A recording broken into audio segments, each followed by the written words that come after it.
नमस्कार, मी doctor Reshma Rajbhoi, gynaecologist आणि IVF consultant, Satara. आज आपण जाणून घेणार आहोत मासिक पाळी म्हणजेच मेन्स्ट्रुएशन अनियमित येण्याची कारणं नक्की काय असतात। तर वयात येणाऱ्या मुलींमध्ये किंवा मासिक पाळी जाण्याचं जर वय असेल म्हणजे रजोनिवृत्तीच्या आसपासचं जर वय असेल तर यांच्यामध्ये हायपोथॅलॅमो पिट्युटरी ॲक्सिस हा व्यवस्थितरित्या काम करत नाही, हॉर्मोनल इम्बॅलन्स असतो आणि मग ओव्युलेटरी डिस्फंक्शन असतं म्हणजे अंडबीज तयार होणं आणि फुटण्याची प्रक्रिया मध्ये थोडेसे इश्यूज असतात आणि मग यांच्यामध्ये पाळी अनियमित होते। तसंच जर थायरॉइड डिस्फंक्शन म्हणजे थायरॉइडमध्ये हायपोथायरॉइडिझम किंवा हायपरथायरॉइडिझम जर असेल, थायरॉइडशी निगडीत जर हॉर्मोन्सचं संप्रेरकांचं जर असंतुलन असेल तरी सुद्धा मासिक पाळी अनियमित असू शकते।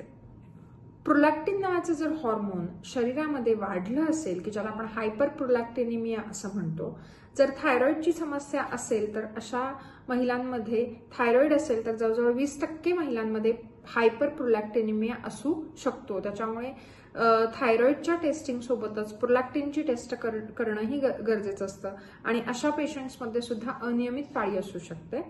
खूप महत्त्वाचं कारण म्हणजे PCOD म्हणजे पॉलिसिस्टिक ओव्हेरियन सिंड्रोम। याच्यामध्ये अंडबीज तयार होणं आणि अंडबीज फुटणं ही प्रक्रिया हॅम्पर होते आणि अंडबीज वेळेवर न फुटल्यामुळं इस्ट्रोजन एक्सेस खूप जास्त होतो आणि मग अनियमित पाळी होते। आणि खूप महत्त्वाचं म्हणजे काही पेशंट्समध्ये ओव्हेरियन फेल्युअर खूप लवकर होतं, ज्याला आपण प्रीमॅच्युअर ओव्हेरियन फेल्युअर असं म्हणतो। अशा पेशंट्समध्ये सुद्धा अनियमित पाळी असू शकते। त्याच्यामुळे जर अनियमित पाळी असेल तर आपल्या गायनेकोलॉजिस्टना भेटा, आपले हॉर्मोन्स आणि योग्यता टेस्ट करून घ्या की जेणेकरून तुमची योग्यरित्या ट्रीटमेंट आपण करू शकतो। धन्यवाद।